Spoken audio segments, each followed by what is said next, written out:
Action. Hai, selamat pagi, selamat siang, selamat sore, dan selamat malam saya ucapkan kepada semua yang ada di rumah. Apa kabar semua? Sehat dong, sehat pastinya ya. Kali ini podcastnya Politeknik Negeri Cilacap kembali lagi dengan bintang tamu yang spesial sekali ya. Dia adalah Halo. Hai, dia adalah ketua jurusan Rekayasa Elektro dan Mekatronika. Ya, ini calon mahasiswa baru pasti sudah ada yang memilih jurusan Elektronika, Listrik, dan Mekatronika.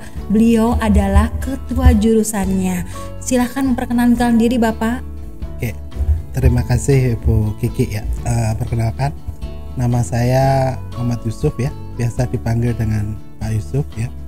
Saya di sini sebagai dosen di jurusan teknik jurusan Rekayasa Elektro dan Mekatronika. Ini salah satu jurusan yang lama tapi terasa baru. Artinya namanya baru gitu, baru bulan kemarin berubah gitu. Berubah ya, karena sudah ada tambahan prodi baru ya Pak? Iya. Jadi dulunya namanya jurusan Teknik Elektronika. Yang mungkin nanti dalam kita berinteraksi ke depan ada kalanya menyebutnya jurusan Teknik Elektronika. Iya. Itu sama saja. Sama saja. Ya.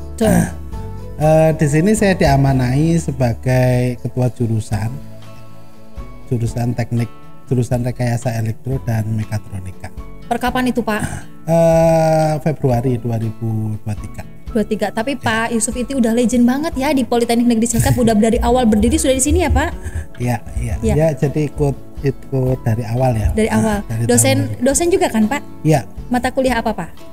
Untuk mata kuliahnya di sistem kendali ya, terus pneumatik dan juga rangkaian listrik. Betul.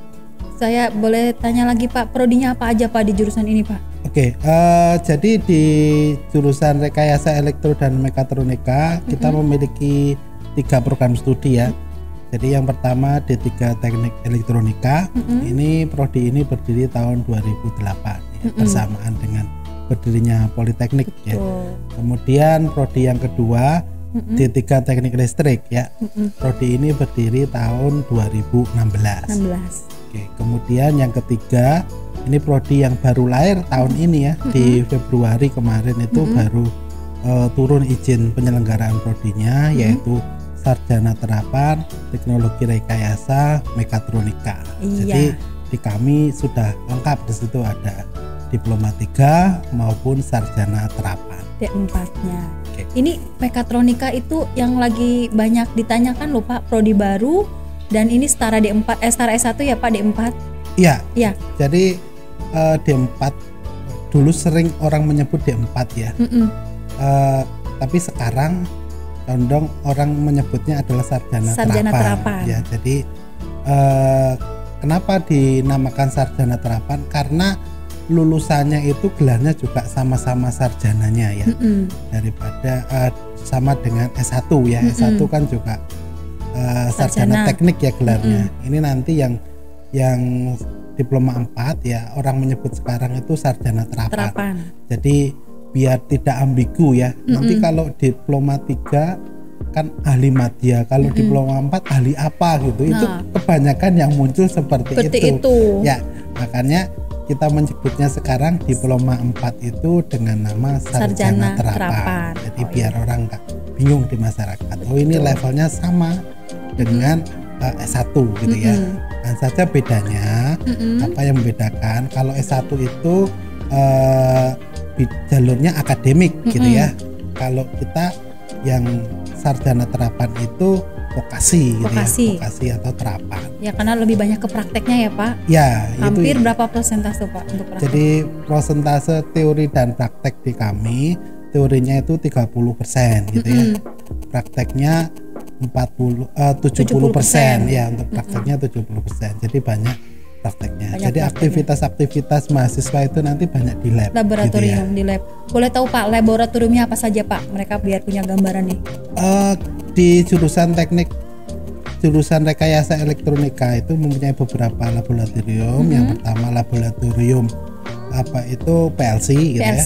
Kita yang PLC itu sudah jadi TUK juga, tempat uji kompetensi ya. Jadi mahasiswa yang akan lulus itu akan diuji kompetensinya.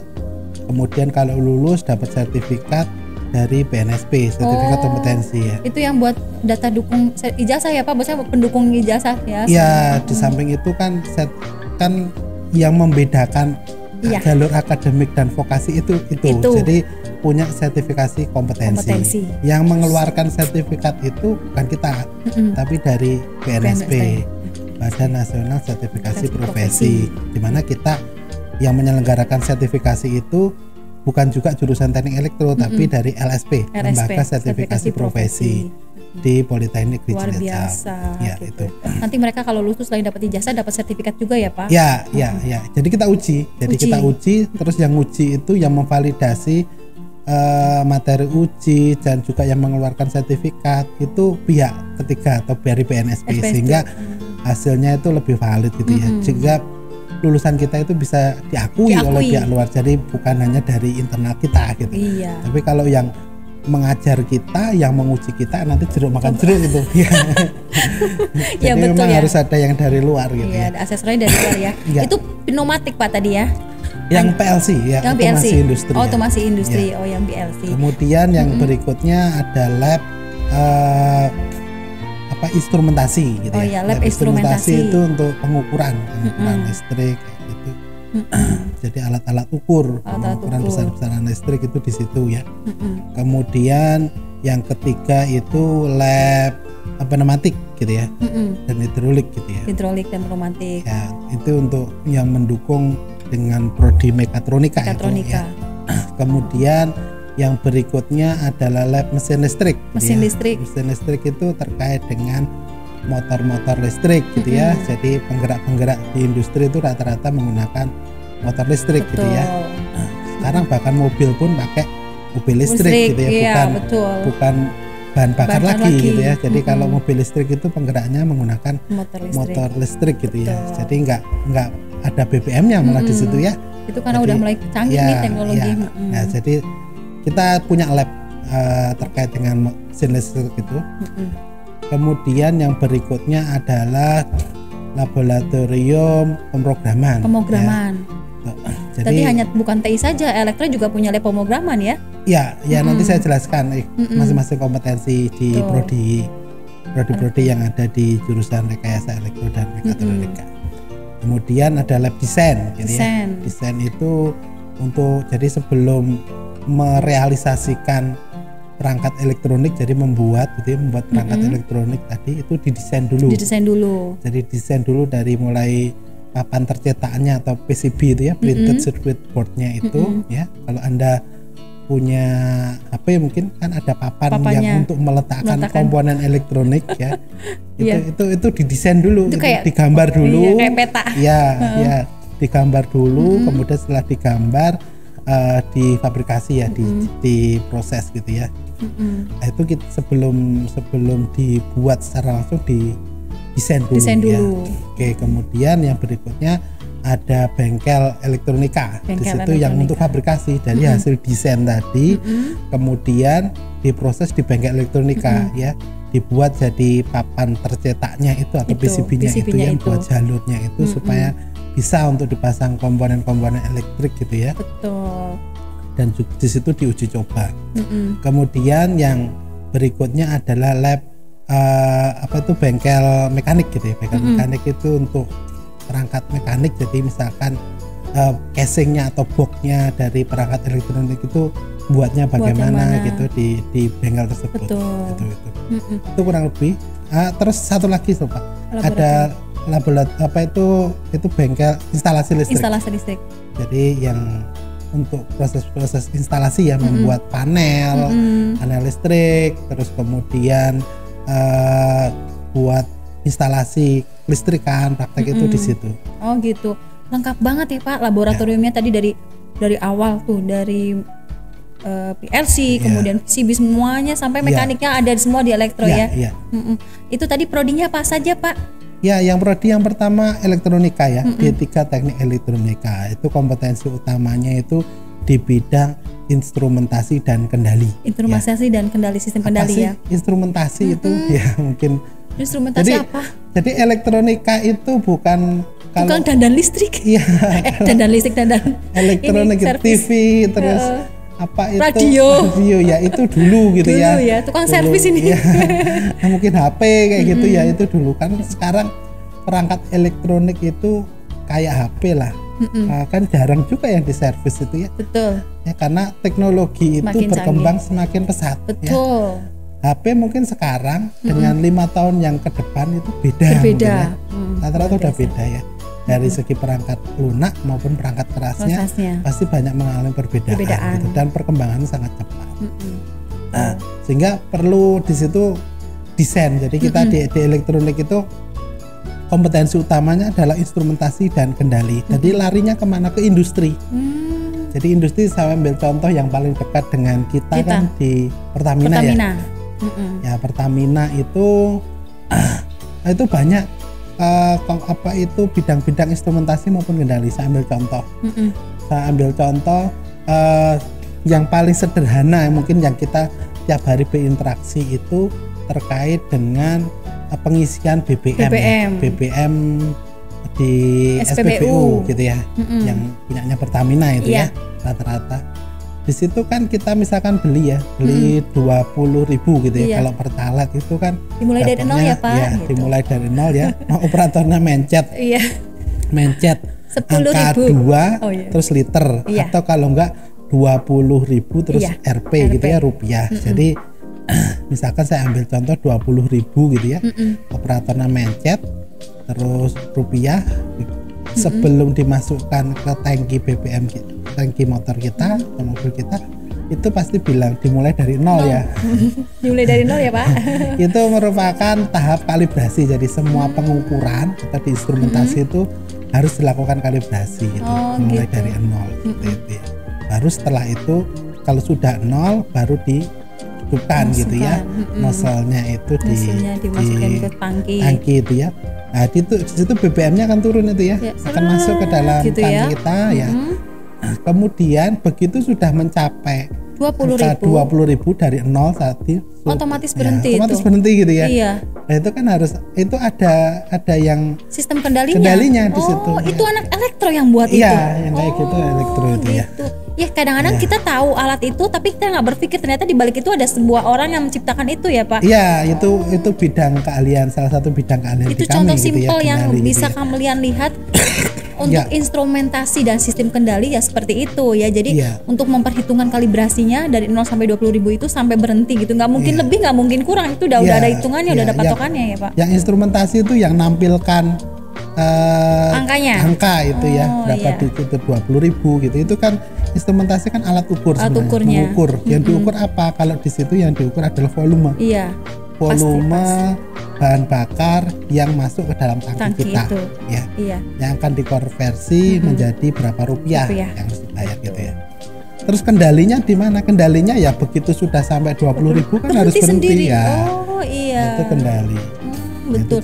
Jadi itu anak elektro yang menciptakan instrumentasi dan sistem kendali. Instrumen setannya tadi langsung muncul 20.000, sistem kendalinya begitu 20.000 langsung berhenti gitu luar biasa. Itu contoh aplikasi dari sistem kendali. Iya, itu anak elektro yang buat ya Pak.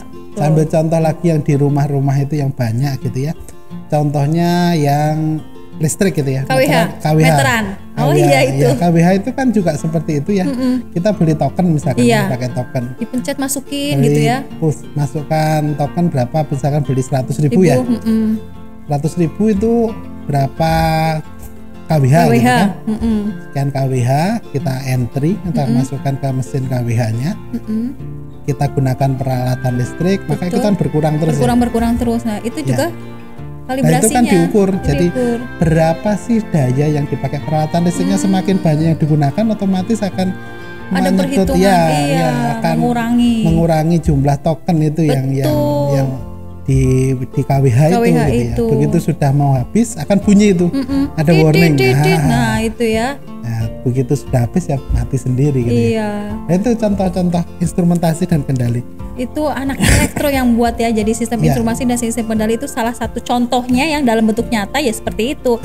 Sudah muncul nominalnya, sistem kendalinya langsung berhenti begitu sesuai dengan yang dibikin di ini programnya ya. Ya, dan sekarang yang lagi teknologi yang berkembang misalkan Internet of Things ya atau IoT IoT, gitu ya. betul. IoT itu sekarang lagi banyak berkembang gitu ya. Misalkan mau menyalakan atau mematikan lampu yang ada di rumah dari kita ya, pakai HP remote gitu ya. Pakai HP Pakai ya. HP kita bisa mantau di sini lampu rumah kita, misalkan kita sedang keluar kota gitu ya, lupa ruang tamu lupa dimatiin. lupa dinyalakan. Misalkan ini udah malam lupa dinyalakan. Iya. Nah, menyalakan dari luar HP kota bisa gitu ya, asalkan terhubung dengan internet itu ya.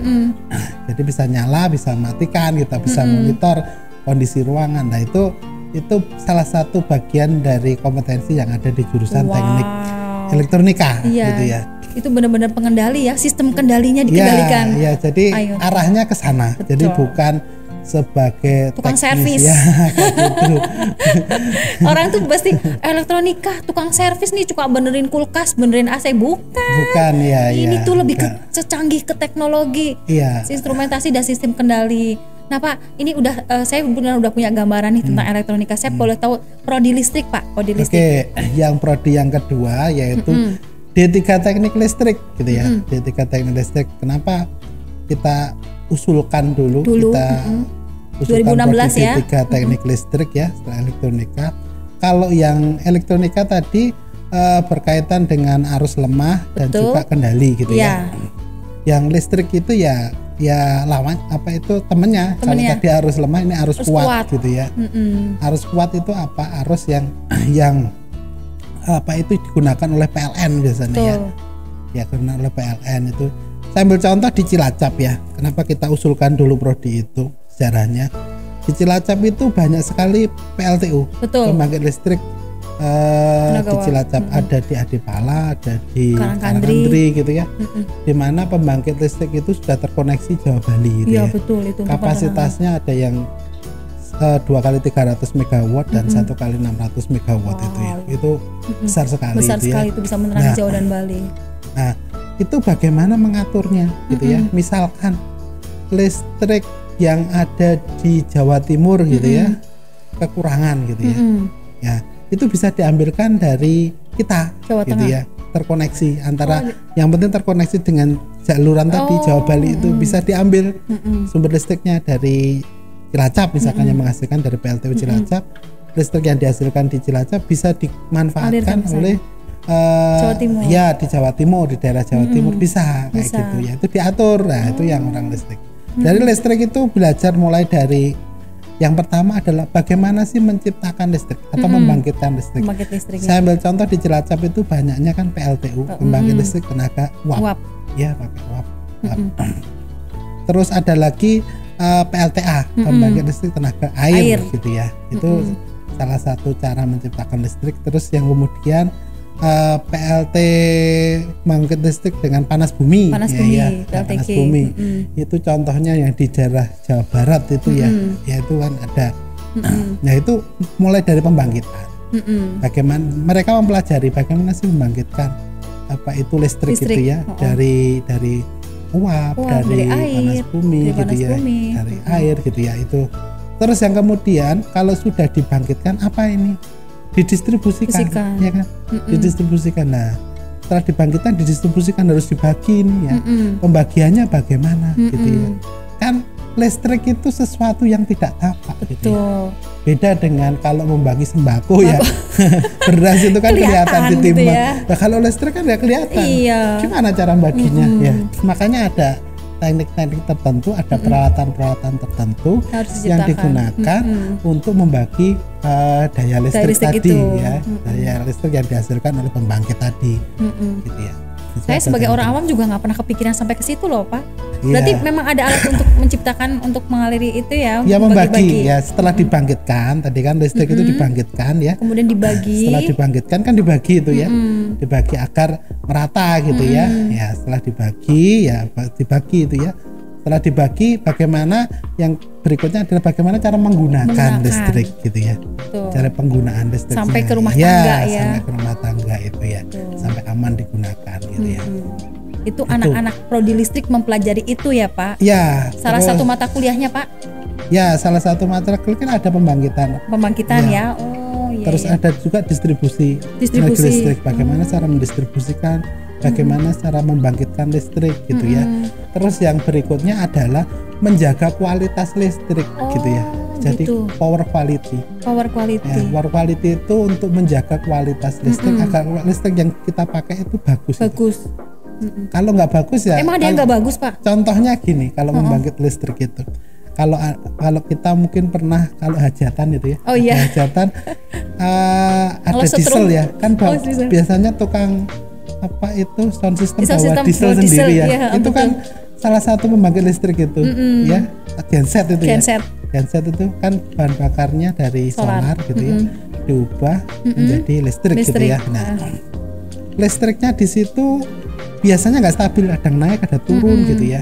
Nah, sehingga sering merusak itu peralatan, sering merusak peralatan. Itu nggak berkualitas berarti kalau yang kayak gitu berarti. Ya, lah itu kalau listriknya PLN pasti udah bagus gitu ya. Nah, tapi kalau listrik yang dari genset, diciptakan ya biasanya itu naik turun.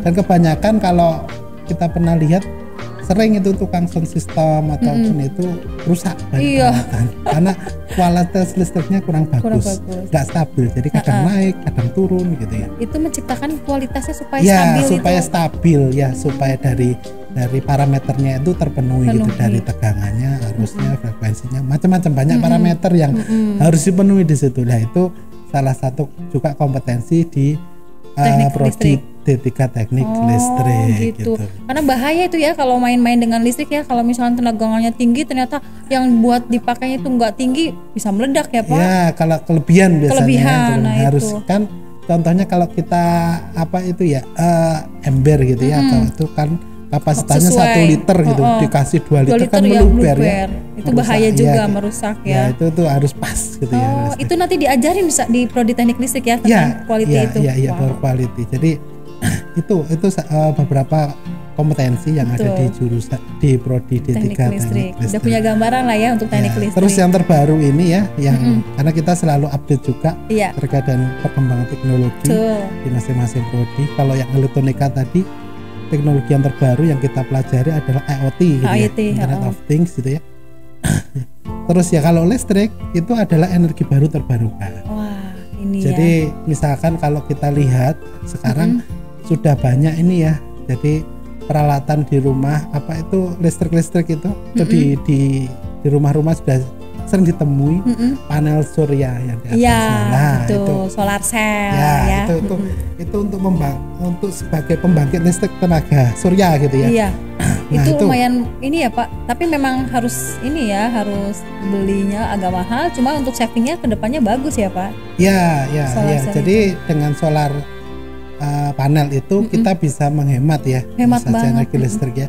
Jadi kalau itu kan salah satu bahan yang bisa diperbarui ya. Matahari kan selalu ada gratis ya. Beda dengan tadi yang PLTU itu kita harus beli pakai batu bara gitu ya.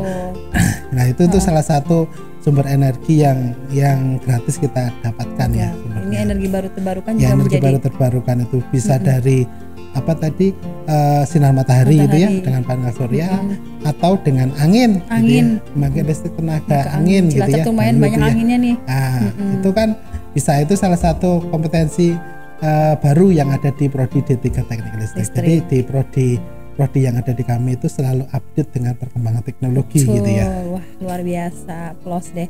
Ini udah punya gambaran listrik. Sekarang yang terbaru banget Pak itu D4 Mekatronika. Ya, yang Mekatronika ya. Yang Mekatronika itu terkait dengan, ini masih agak nyambung dengan elektronika tadi ya. Betul. Jadi ini kalau Mekatronika ini merupakan multidisiplin ilmu gitu ya. Multidisiplin ilmu dari beberapa bidang.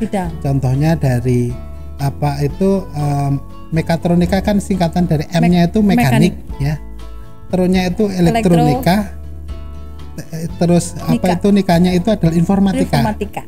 Jadi ada mekanik, ada elektrikalnya, terus ada informatikanya. Luar biasa. Jadi komplit ini, paket komplit itu. Ini kenapa kita ajukan untuk prodi ini? Ini dulu itu kita pernah melakukan workshop ya, workshop terkait dengan penyempurnaan kurikulum yang ada di jurusan kami. Kita undang beberapa narasumber dari industri, contohnya dari Pertamina, dari SBI yang dulu namanya Holcim ya. Nah itu kita undang mereka. Nah kita tanya, apa sih sebenarnya kompetensi ataupun lulusan yang seperti dibutuhkan apa oleh industri. yang dibutuhkan oleh industri. Nah ini jawaban mereka ini ya, jawaban mereka yang saya masih ingat itu di tahun 2017 dulu kalau nggak salah ya. Betul. Kita itu pengen lulusan atau SDM yang menguasai semua bidang gitu ya. Iya betul. Ya paham tentang mekanik, paham tentang elektrikal ya, informatikanya dapet. Ya itu yang mereka inginkan gitu. Jadi kalau misalkan butuh masalah kelistrikan tadi ada listriknya yang bermasalah gitu, dia juga bisa tahu ya, minimal tahu gitu ya. Terus yang berikutnya mechanical ya, mekanik gitu ya. Dia juga tahu gitu, bisa menggunakan. Berarti satu orang itu bisa gitu. Semuanya ya. Konflik karena banget. Sekarang itu sudah nggak zamannya lagi bekerja sendiri, harus saling kolaborasi. Kemampuan pun juga seperti itu ya. Harus saling kolaborasi. Nggak bisa kita, oh itu bukan bidang saya nggak bisa, harus bisa semua. Karena tuntutan sekarang seperti itu ya. Di perusahaan itu apalagi setelah COVID itu efisiensi di industri itu sangat besar. Jadi banyak ini sekali. juga catatan nih. Ya, kalau kita nggak mau menguasai beberapa bidang ya pasti kita akan tereliminir gitu ya. Iya betul. Melihat kondisi yang sekarang ini. Iya. Ya. Terus kompetensinya apa sih? Kalau gitu kan banyak itu ya. Kita utamanya di bidang apa itu robotika gitu ya, atau otomasi dan robotika gitu ya. Otomasi itu apa? Ini lebih spesifik ke industri tadi ya. Jadi untuk mengendalikan beberapa perangkat-perangkat yang ada di industri gitu ya, misalkan motor listrik, terus mesin-mesin di industri gitu ya, mesin produksi misalkan ya, mesin pengisian apa itu cairan misalkan itu pengisian air minum di air minum kemasan gitu ya, air minum kemasan gitu ya. Itu bagaimana sih prosesnya? Ya, kalau yang mekatronika ini dia menguasai bagaimana sih merancang mekaniknya ya. Mekaniknya dirancang itu bagaimana sih air pertama itu dari mana ya, difilter dulu, setelah difilter masuk kemana, bagaimana sih cara mengisinya, bagaimana cara press atau menutup gitu ya kemasan, bagaimana cara mendistribusikan ya. Nah itu dari produk tadi misalkan air minum itu ya. Nah itu prodi mekatronika, dia paham tentang mekanik, kan harus mekanik itu. Sekarang kan nggak mungkin pakai orang ya, jadi itu enggak, pakai mesin semua itu sekarang nyetaknya. Dari konveyornya ke sananya mungkin ya. Ada konveyornya yang membawa botol kosong tadi ya, botol kosong dikemas di sana diisi, gitu ya. Terus ditutup gitu ya, terus dicek di quality kan kontrolnya, dicek bener nggak ada kandungan logam enggak di air ini, sudah safety enggak lah itu semua tanpa interaksi orang sekarang. Itu dengan mesin ya. Nah itu kan gabungan itu ya, ada mekanik, ada elektrik dan juga ada informatikanya gitu. Nah itu di mekatronika itu menjawab tantangan tersebut gitu ya. Jadi tantangan tersebut itu disolusikan oleh prodi ini. Betul. Ya. Itu tadi Pak Yusuf ngobrolin robot nih Pak, robotik gitu ya. Itu mekatronika memang arahnya bikin robot ya Pak? Ya itu salah satu. Ada UKM-nya juga kan ya Pak? Ada. Jadi di jurusan rekayasa elektro dan mekatronika kita punya UKM robotika. Kemarin juara ya Pak? Ya, alhamdulillah. Kemarin di bulan Juni ya. Iya Juli kemarin juga ya ke Semarang. Di akhir Juni kan. Akhir Juni kemarin itu kita ikut 3 divisi lomba ya. Jadi sebelumnya itu di tingkat regional dulu.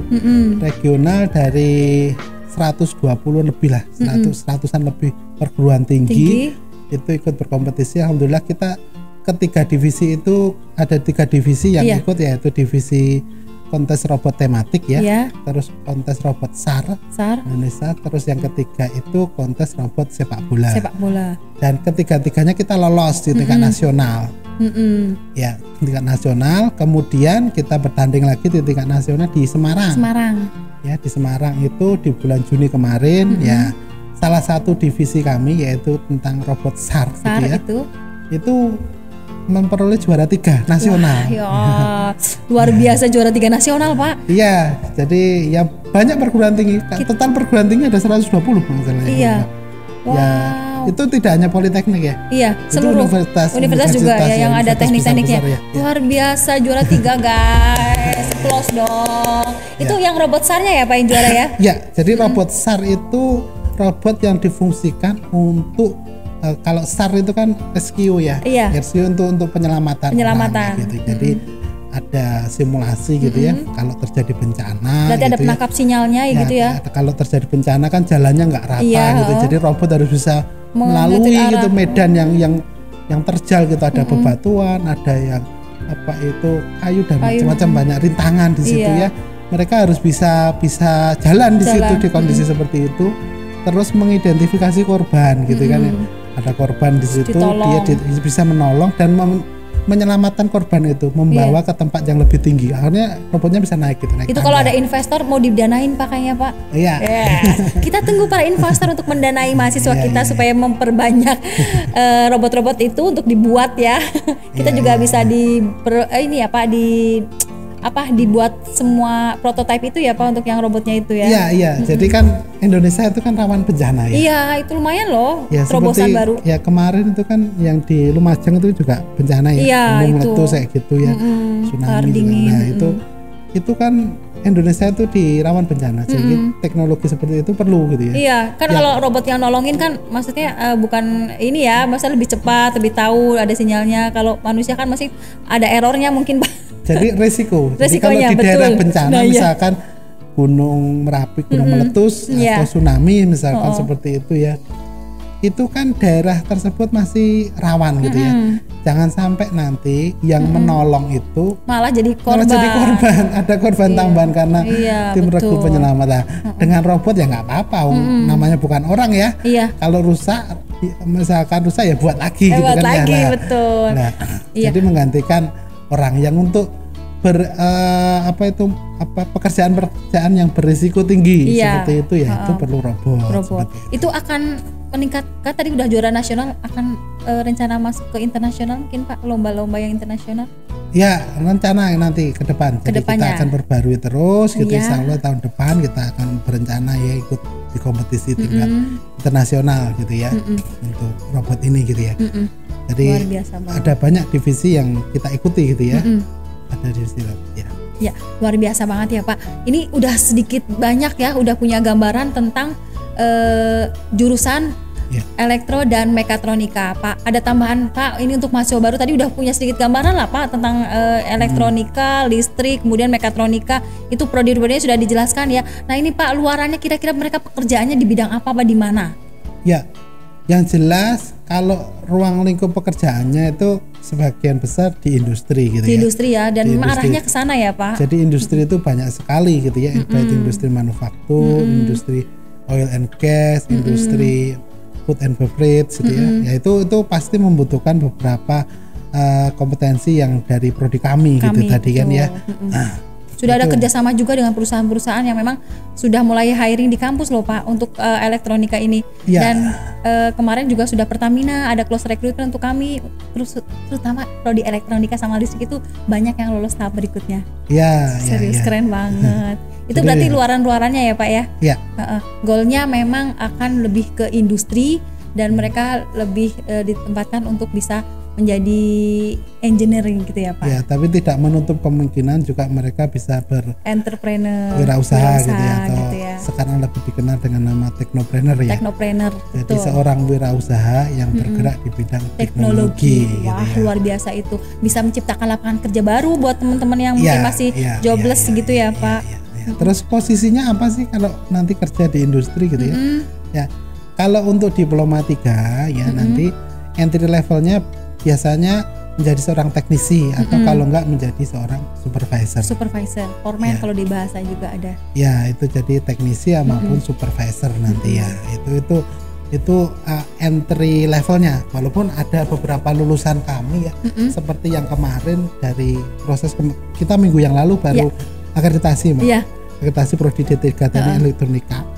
salah satu rangkaian kegiatannya itu adalah Asesmen dengan alumni. mengundang alumni gitu ya. Jadi alumninya itu didatangkan kembali ke sini, di cross check sama tim penilai gitu atau asesor itu, apakah pekerjaan alumni kita itu sesuai dan bekerja di posisi apa gitu ya. Yang ditanya itu. Terus bagaimana proses pembelajaran waktu kuliah dengan di industri apakah sesuai gitu ya. Itu yang dicek. Dan alhamdulillah saya juga nggak menyangka gitu ada salah satu alumni kita sudah jadi manajer, Mbak. Zainul, ya kan? Sama apa namanya? Adalah ya, itu sudah jadi manajer gitu ya. Ya alhamdulillah juga ya ada manajer, ada yang di itu, terus yang di Kalimantan itu juga ada. Itu sudah jadi manajer juga ya. Luar di PLN biasa. Itu ya. PLN Tarakan ya. Jadi udah banyak ternyata dari diploma 3 gitu ya bisa juga gitu ya. Ya. Menempati level manajer. Kita ada tracer study soalnya Pak, jadi kita tuh semua alumninya pasti tertracer di mana mereka penempatannya, apakah sesuai kompetensi, pasti kita tetap keep kontak lah ya dengan mereka. Jadi ketika dibutuhkan oleh institusi, ketika kemarin asesmen untuk yang akreditasi, mereka juga dengan sangat kerjasama yang luar biasa bisa datang ke kita, kemudian menceritakan posisi mereka sebagai apa. Luar biasa ya Pak, sudah ada yang menjadi manajer, sudah ada yang menikmati dengan level gaji mungkin kita kalah ya Pak. Gitu ya. Ya karena kalau industri kan orientasinya ke profit ya. Betul. Jadi semakin profitnya besar, otomatis ya salari dari luar biasa juga tinggi gitu ya. Iya, ya Kampus Politeknik Negeri Cilacap menciptakan generasi yang bisa mencapai karir impian kalian. Salah satunya tadi udah ceritain sama Pak Yusuf ya, ada yang menjadi manajer, ada yang sudah menjadi engineer gitu ya. Ada tambahan mungkin Pak Yusuf, ini kayaknya mereka sudah punya gambaran lah sedikit tentang jurusan. Ada tambahan Pak dari Bapak? Jadi jangan khawatir, jangan takut masuk ke jurusan kami. Jadi prodi-prodi kami itu sudah sesuai atau relevan dengan kebutuhan di industri. Gitu ya. Jadi kalau ada pepatah bahwa kalau negara mau maju itu diperkuat di industrinya. Gitu ya. Nah kita salah satu penyumbang SDM gitu ya di jurusan rekayasa elektro dan mekatronika ini menyumbang SDM di bidang industri gitu ya, tenaga yang dibutuhkan oleh industri gitu ya. Jadi harapannya nanti kalau industri kita kuat ya kita akan bisa menjadi negara maju. Contohnya di Jepang itu ya. Jepang itu negaranya kecil tapi sangat maju banyak gitu. Industri semuanya karena apa? Karena SDM-nya bagus, industrinya juga kuat di sana. Sehingga bisa dikatakan negara maju mereka, walaupun sumber daya alamnya terbatas mereka. Nah kita dengan sumber daya alam yang melimpah gitu ya, PR-nya di kita ya SDM-nya, sumber daya manusianya harus unggul gitu ya, harus mendukung sektor-sektor di industri khususnya itu agar kita bisa menjadi negara maju.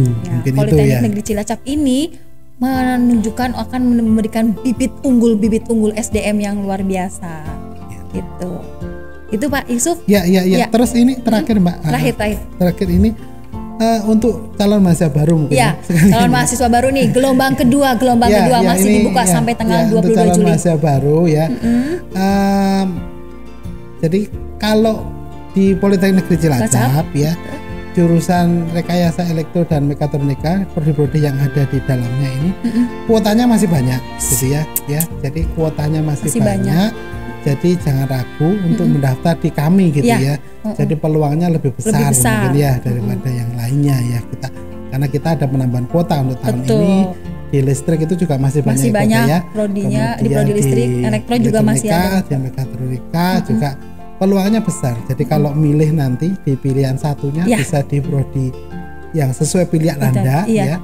Nah, pilihan duanya bisa ke kami gitu ya. Nah, atau kalau bisa langsung pilihan satunya ke kami. Elektronika, gitu ya. Listrik, mekatronika. Tadi sudah diceritakan juga ya luarannya bagus. Ya.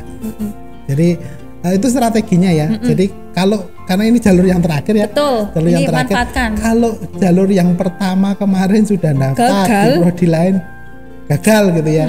Karena cuma ada 2 pilihan ya. Dua pilihan betul. Jadi nanti di jalur yang terakhir tolong dimanfaatkan gitu ya. Jadi bisa memilih ya pilihan yang tepat gitu ya. Jangan memilih di prodi yang mungkin rasio keketatannya peminatnya banyak sekali gitu ya. Tahu sendiri kan? Sehingga Anda coba berkali-kali nggak? Gagal, Gitu ya. iya gitu.